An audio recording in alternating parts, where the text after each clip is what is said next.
Today we're going to talk about a pretty serious and frightening circumstance, something that I went through myself and a few years back. And I have with me Mr. Ken Good, who was an attorney for over 25 years and worked in various legal areas. And Ken has handled cases including medical liability and a lot of other things. But he got involved in bail bond matters, and that's made him a go-to problem solver for attorneys facing significant challenges. And for myself and for my core audience, I'd like to focus on domestic violence and how zero bail policies affect those domestic violence cases. But before we dive in, let me greet and meet Mr. Good. Say hello, Ken. Hello, Ken. Hi. How are you doing? Oh, I have a younger audience. I don't know if they remember the George Burns thing. Yeah. Mm, Say goodnight, Gracie. And she'd say, good night, Gracie. when I passed the bar exam, I went and took a trip, and one of the books I took with me was George Burns's autobiography, and Oh, talked about how he loved Gracie Allen so much. It was a very good book. I highly recommend it. yeah, I'll read it when I have time. But no, I love to. So, as I said, I have myself experienced in the past domestic abuse and violence. And right now, in a lot of states, they have this zero bail policy on a lot of things, like, shoplifting and things that people are just getting away with it, it looks like. But unfortunately, they're also doing it with domestic violence cases. So tell us a little bit about how that works, that zero bail. What is that? Well, bail is um, regulated by the states. And so we have a state system, and each has its own, and each regulates it differently. And so when we talk about zero bail, we're talking about California, and we're talking about how they're regulating bail. New York does something similar, but it's called released on no bail, or Mhm. Texas calls it released on a personal bond. So these are all different kinds of ways that we release people that I call simple release, where you don't pay anything, you're just making a promise to come back. And so, domestic violence is one of those cases that in a lot of states is a misdemeanor, and we're concentrating on misdemeanors to become these simple release policies. And uh, you know, think of a simple release mechanism is a pinky promise. You're pinky promising that you're going to come back. And, the whole purpose of bail is to give assurance to the court that you're going to return to answer the charges. It doesn't have anything to do with the presumption of innocence. It doesn't have anything to do with your criminal charges other than what assurances are you giving the court that you're going to return. And what we're finding with these simple release mechanisms, they don't mean anything. I mean, you get a 80% failure to appear rate, and 80% of the cases they don't come back or they miss their next court appearance. And you think that's too big of a number. That's got to be crazy. That can't be I true. believe you. I believe it. And the thing of it is, my abuse was in the 60s, 70s, and early 80s. And we didn't have anything near, like there was no way I had a number to call. I Mhm. didn't know anything about a safe house if they even had them back then. And I filed restraining orders, which got ignored. And I would like you, I know this stuff still goes on today because now they have this. Oh, just go and promise not to hit her again. Okay. Yeah. So could you tell us, and this is a good example about I think it was Harris County, Alex Oh, Guiardo. Guajardo. Hmm. Yes, tell our viewers about that one. Well, Caitlin Guajardo was married to a guy named Alex, and he was kind of a rough guy, and they were married, and he was arrested, and he was for something completely different, but he was arrested and he was released on a personal bond, so simple release. But then he got arrested again for domestic violence. So he Mhm. was already out on bond. Yeah. And he had violated the conditions of his bond by committing a new offense and got arrested for domestic violence for something he did to Caitlin. And what do you know? He got another personal bond. He got another simple release. And within hours of getting released, he went home and killed Caitlin. And the problem, what's the so shocking point was that she was pregnant.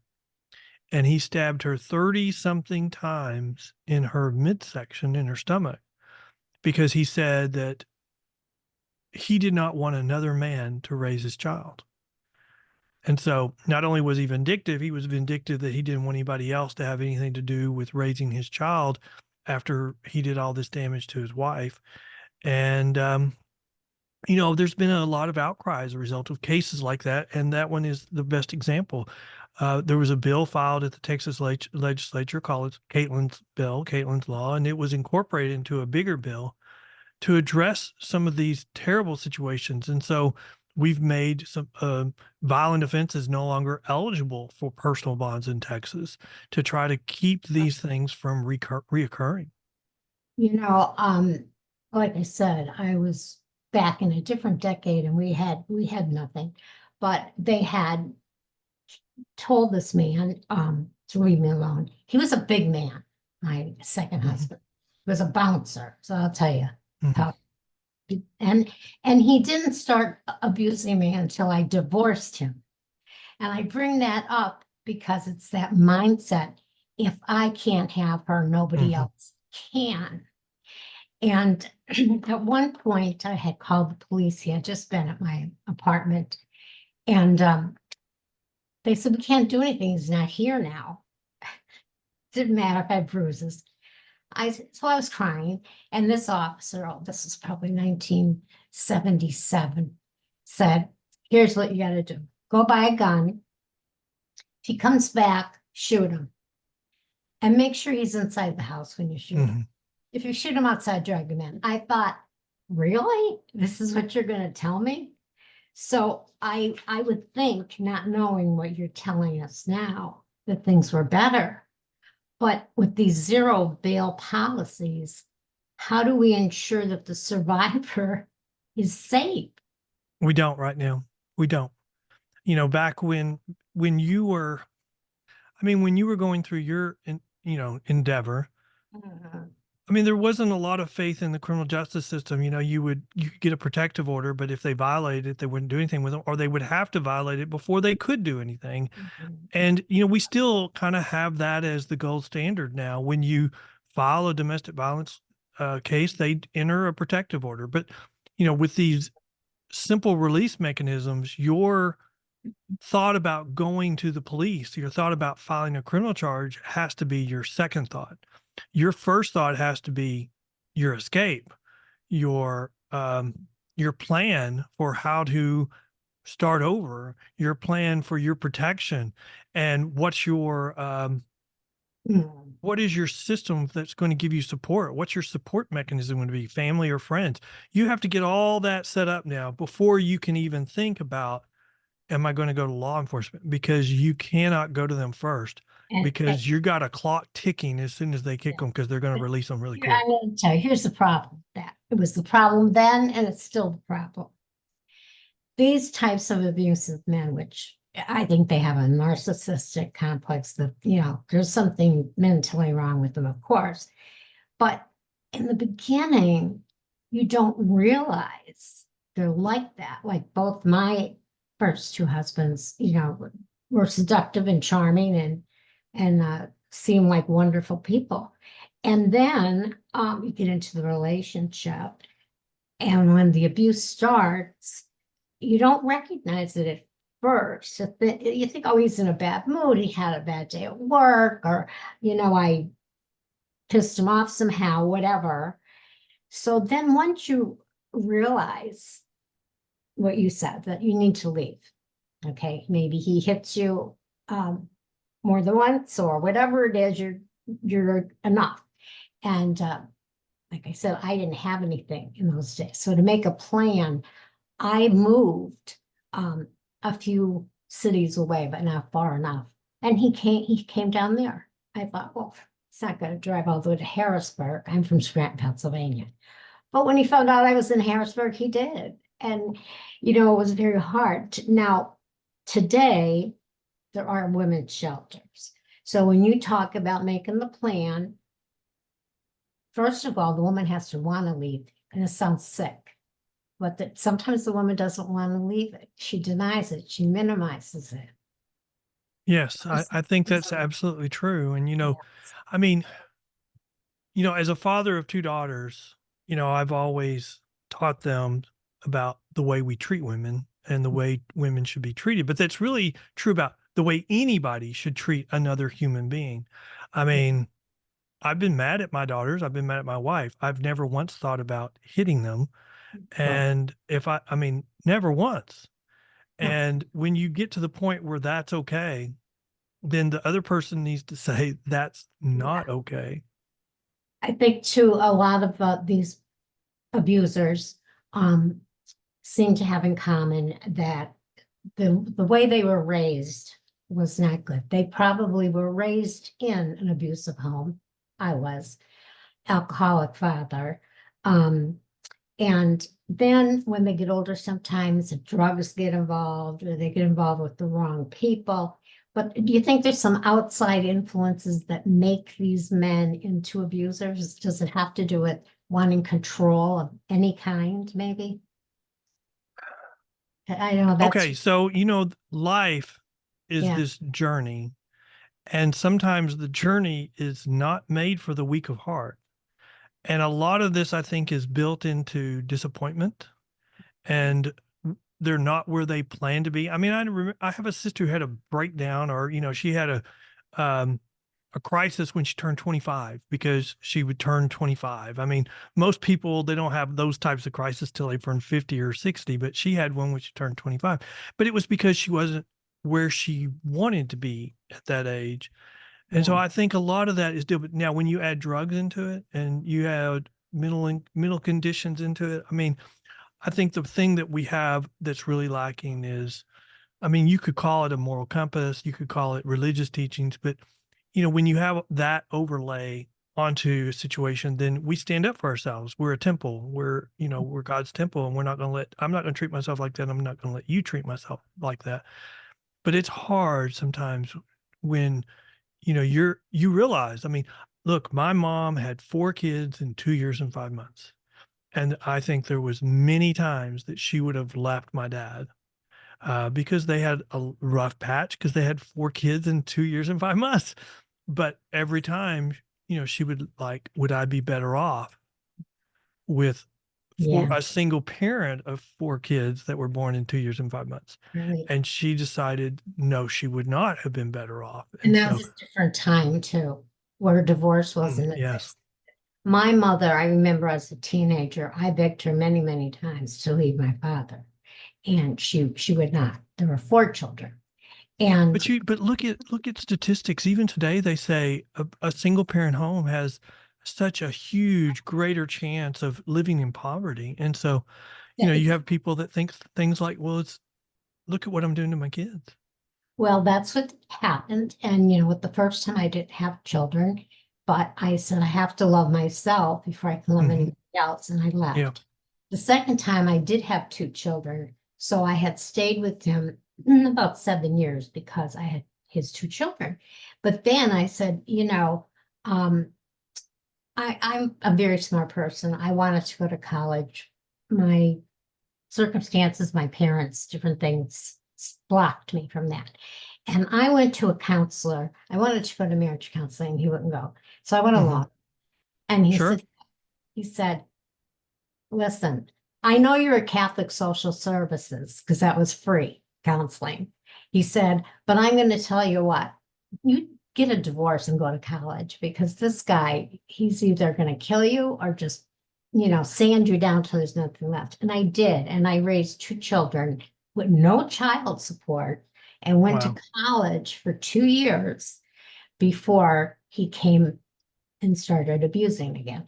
So I totally understand that. You're a single mother, and usually these guys that are abusive are also deadbeats.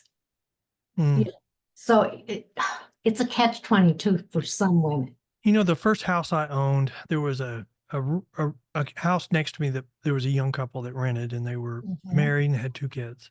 mhm, During the time they lived there, the wife had a car accident, she hurt her back, and so she started taking painkillers and got addicted to painkillers and could not get away from yeah, those painkillers. And so eventually the husband filed for divorce and he got custody of the 2 kids. And so that's one of the things I point to. There are things that are beyond your control mhm, in life, but you have to know what your what are the parameters of what you're willing to put up with and what you're not?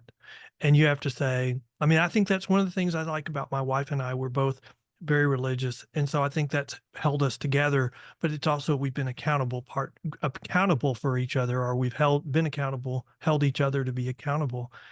yeah, And so we'll do that with our kids. That's not the way you talk to your yeah, dad.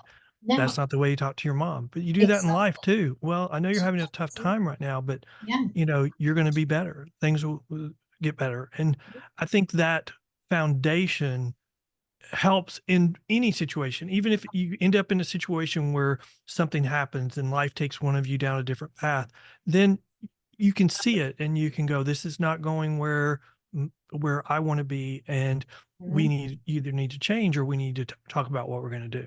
right. And then the thing of it is, I wrote my first book called Raised by Wolves, Trapped by Demons.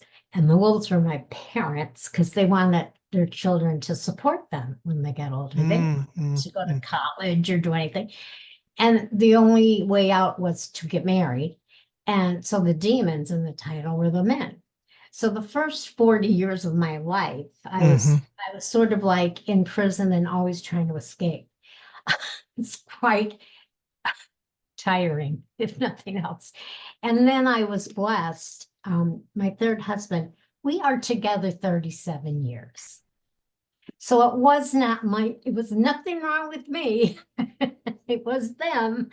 We're together 37 years. However, I went down that road with painkillers too in a car accident. Mhm, And we owned a bar.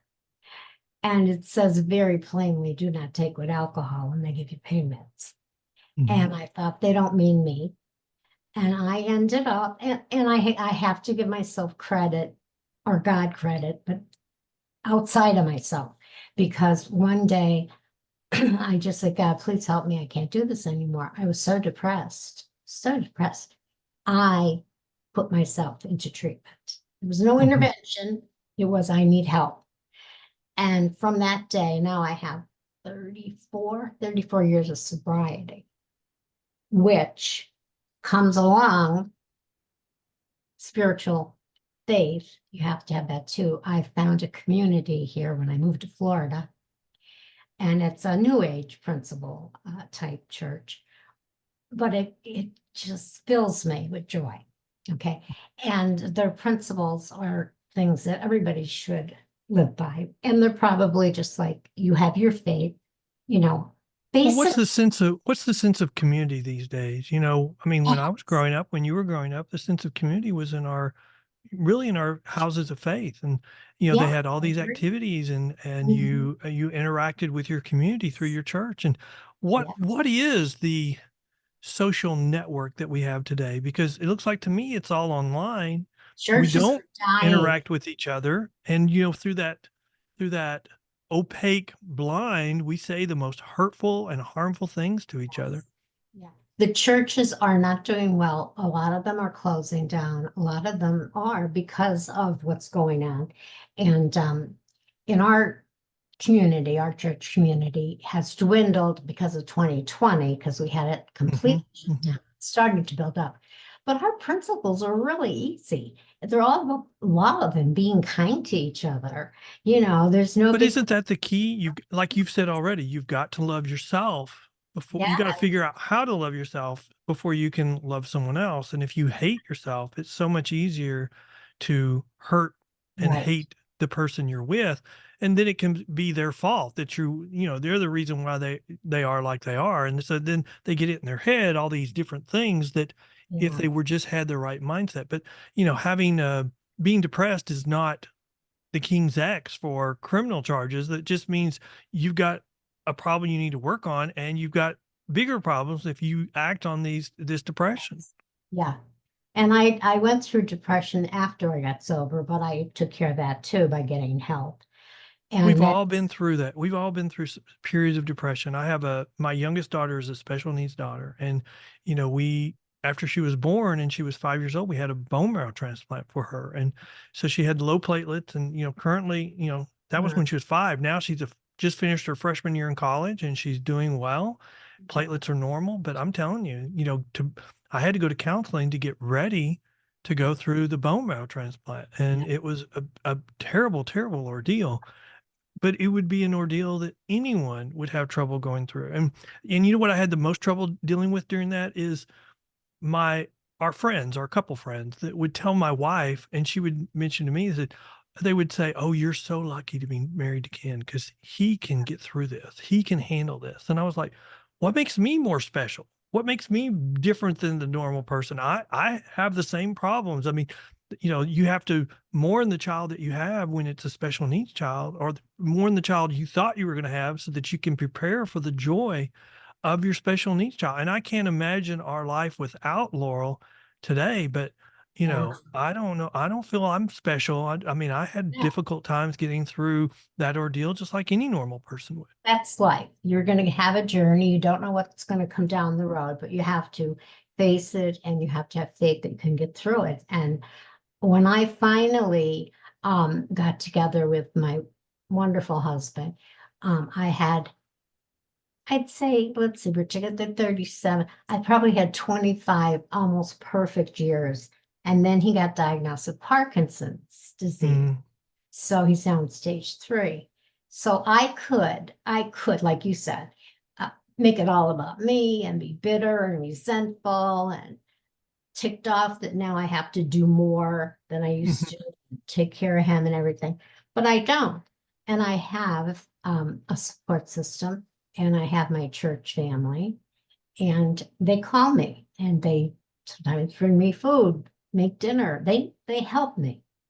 Well, And family, yeah. extended family's tough. I mean, that's one of those areas that you just don't. How do you have 4 kids grow up in the same house and turn out so differently? Oh, I know. I mean, I have twin sisters who are 11 months younger than me, and one of them had a car accident, got just so on prescription medications, and at the end of her life, because she's already passed away, but at the end of her life, I had her declared incompetent, and I was her guardian, and she lived in an assisted living facility to manage her medications. But those last 3 or 4 or 5 years was probably the best years she'd had in who knows how long. And she was kinda like the cruise director of the, assisted living place, working with the new people that they came in, and everybody knew her, but I'm just telling you that, we had many, many years where wouldn't have anything to do with each other because I couldn't handle her situation. But in the end, no one else would help, and so I ended up being the one to come back and take care of her for those last few years, and and I would like to say that that caused my situation with my other extended family members, including her daughters, to get better, but it didn't. It didn't get better. And we probably won't have anything to do with them, or I probably won't have anything to do with them for the rest of my life. But you still have to be who you are, and you have to figure out who that is. And like if you love yourself, then you might be able to get to the point where you were able to provide some type of care for your prior husband who has extended Parkinson's. My But present husband. but the problem that we have is you throw in these situations and then you go into the legal system, and then you have these simple release mechanisms where people are arrested and they're released while they're still mad. And they're coming home still mad, and they're deciding to ignore a preliminary injunction. And you know what? Sometimes you can be the punching bag in that situation before they can calm down. And that's what happens. That's what we've got to change. And when you add on top of that, okay, something happens to you. So okay, what are they going to do? They're going to dismiss the domestic violence case and then file a murder case. Well, that didn't make it better. That makes it worse. Right. Because the other thing that seems like nothing can turn into a murder case, which it has. So let me ask you, there's a lot of advocates and a lot of more resources for women today. And I want to talk about the Violence Against Women Act, because that has played a crucial role. Am I right about that? Can you tell our listeners what that is? The Well, violence. the issue I have with with these types of acts, I'm kind of concerned that they become window dressing, because Oh, if we're overlaying on top of them these simple release mechanisms, how much help are we getting? I yeah. mean, if it's just going to be, we're going to release you as soon as you're arrested, or what if I mean, the worst thing we could do is issue a citation and before we leave the apartment and say, okay, you don't need to be around each other, but here's your ticket to show up for this charge. That's that's worse. And these types of release mechanisms have high failure to appear rates. And probably the biggest point I would make is domestic violence cases already have like a 50% dismissal rate. Now, Oh, I, do you think that's because they're not valid? No, I don't think oh, that's because they're not valid. I think that's because we have problems with the way the criminal justice system treats domestic violence it has cases. not changed in decades as far as women are Yeah. concerned. Oh, add on top of that, okay, you're getting a divorce and you have file a criminal charge. Well, suddenly your criminal charge is going to be downplayed as if you're trying to get an advantage in your divorce case. Oh, yes, definitely. I had my the second one. Um, I was out. My children were with my parents, so they were secure. I was well over 21, so I was okay to be in a bar drinking on a date. Left the place with the two bartenders. They closed. There's four of us, right? Three men. My ex pulled up in a car, left the car in the middle of the road, jumped out, went over and punched me right in the face and knocked me unconscious. Now, I figure I have three witnesses. Sure. So, of course, I file a criminal report and it went to grand jury. And all three witnesses showed up and testified. And they told me later, and even when I was testifying, the guy was really focusing on the fact that I was out in a bar and it was 2 in the morning. So it did not come out a true bill. And I thought, come on. So I went right to I just went blank, the attorney's office, the DA's office. And I said, I don't know if he paid you or if somebody he knows needed a favor, but I'm letting you know right now I'm going to buy a gun. And he said, oh, I don't think you should tell me that. I said, yeah, I think I should tell you that because you're not protecting me at Yeah. all. And Well, that's a great point, and that's really not only in domestic violence area, but in all across the criminal justice system. If we hear things like that all the time now. If the government is not going to provide public safety, the yeah, public will demand it themselves. And what do you get? You get things like this. You get vigilante justice, and so the government needs to wake up. I mean, the real problem here is we're starting to see more and more data where one side of the political spectrum knew what they were doing would increase crime and they were okay with it, and just to get their political agenda passed. yeah, And that has to stop. I mean, we have to concentrate on public safety, not on a political agenda. yeah. There's a terrible thing going on in this country right now, and I truly believe that women, gay people, and people of color are in grave danger right now because that seems to be who's being minimalized, looked at, and the laws that they're taking back, like the abortion law they overturned, gay marriage, a lot of places they overturned the right to do that. I mean, it's kind of scary. Like, where's the Well, money? I would say it in a little bit different way, but all these policies that we're passing, I think we get to the same result though. All these policies where we're picking the criminal over the victim and we're saying the criminal is the real victim, you Yeah. know, they're saying, well, we're doing it to address systemic racism. But if you look at it, and let's just say, okay, let's just say for the sake of argument, we don't have systemic racism, then who's getting hurt the most by these policies? The very racial groups Yeah, that they say they're trying to protect, exactly. because we, by and large, commit crime race on the same race.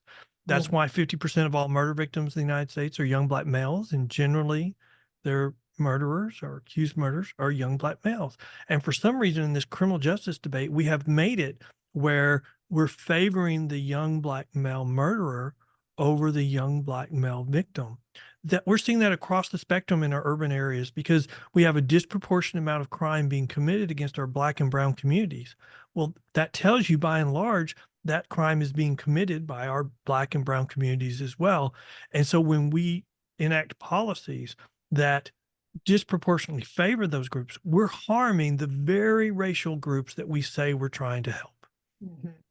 The only thing that's, like I said, changed at all for me that I've seen in 40 years is the information that for women, that there's places you can call and places you can go, and it's on TV, and you go in a ladies' room in a restaurant and there's a brochure.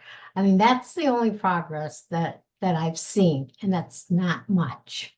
That's It's not. not, because that tells you really, really have to plan when you're planning your escape, because you have to know how long is this temporary option going to be available? Because if it's a shelter or halfway place, I mean, it may only be a temporary place. What are you going to do after that? So Yeah, you've really got to plan yeah, your escape now. And you have to do all that before you even think about going to the criminal justice system. now it's well, you know, it was lovely talking to you. So much we could go into here. And I think what I love about podcasts too is that the information gets out there and you kind of hear both sides. Like there's some things that you were a little bit on maybe a different page than I was, but then we went back and we're on the same page, because down to it, it's about communication, talking, looking out for the needy, you know, taking care of our women and children. And it's just not being done right now.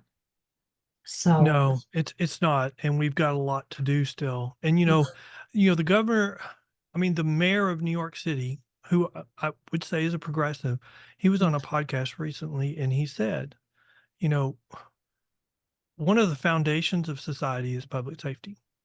And if we can't provide public safety, then we will not have a society. And I think I probably disagree with him on probably a whole bunch of stuff, but I yeah, agree with him on that. I mean, if we cannot provide public safety to our families, if we can't provide public safety to our elderly, to our minority communities in distress, and if we're going to set up policies where in our urban areas, businesses are closing because they can't withstand $25,000 a day of shoplifting, who's that going to hurt? It's going to hurt our underprivileged families. It's going to hurt our single parents of kids. It's going to hurt our elderly. And just because of a political agenda, I mean, yeah. where would we ever think that was okay? And prices are going to go up if they're shoplifting and not getting any, punishment for it. Who's going to suffer? Because the department store, or the drugstore, whatever, they're going to raise their prices to cover, the shoplifting. It makes common sense. Well, they have to, but Have it to. can reach a point where they can't cover it. That's And the reason why they close. yeah, that's what's happening. Well, listen, we're going to have to wrap this up. There's so much we could talk about, but the main thing I hope some of my female listeners got out of this was look at your relationship, see if there's some red flags, see if you've been denying reality to yourself, because I know women that do that, including myself at one time. And when you realize that you're in an abusive relationship, and God forbid if he's already hit you, because if they hit you once, they'll hit you again. Make the plan. Figure out what you're going to do before you leave. And that is so true. Don't shoot for the whole banana on the very first time. You start a plan, Just put start. down your goals, and just start. Okay, so what's your first goal? Talk to somebody. and then That's not start bad. searching for your way out. And who's your support system going to be? That's And right. then how are you going to support yourself and your kids once you are away? And but also love yourself. This is just a terrible Number time that you're going to go through, but you're going to get through it. And one. then once you get through it, you will become better as a result, and you will find this better life. I mean, Yes. God did not intend for you to be a punching bag. God did No, not intend for you to be in an abusive relationship. And no. so the goal, you love yourself, and Yeah. then everything else starts to kind of fit in piece by piece. And Yeah. then once you're gone, once you escape, Mhm. once you get your support system in place, then you can think about how do you go to law enforcement and Yeah. hold him accountable. Document, So document, document. I have been communicating through your media assistant. Okay. And I don't have your email. Mm. Do you have a digital device on your phone for books like a Kindle, something Oh, like that? yes, I do. Well, if you send me your email, I'm going to send you a digital copy of my book because that Raised by Wolves, Trapped by Demons goes through every single thing we talked about, Mhm. including finding faith and a spiritual life at the end. I'm going from darkness through all the awful things into the light. So I'm going to send that to you. Maybe you and your wife will enjoy it. All right. If Thank people you. want to know more information about us, they can go to our website, pbtx.com. We have a blog that highlights important stories in the criminal justice system, and we have our own podcast, which is called The Bell Post. You can Oh, find it at thebellpost.com, where we just look at criminal justice and bail reform type issues, and we try to educate law legislators and the public on wonderful. these matters. Thank you so much. And uh, Elliot will send me all of that and I'll put it in the notes. Okay. Thank Okay. you again. We had a wonderful conversation. I love getting to know you and you have a wonderful life. Thank you, ma'am. You too.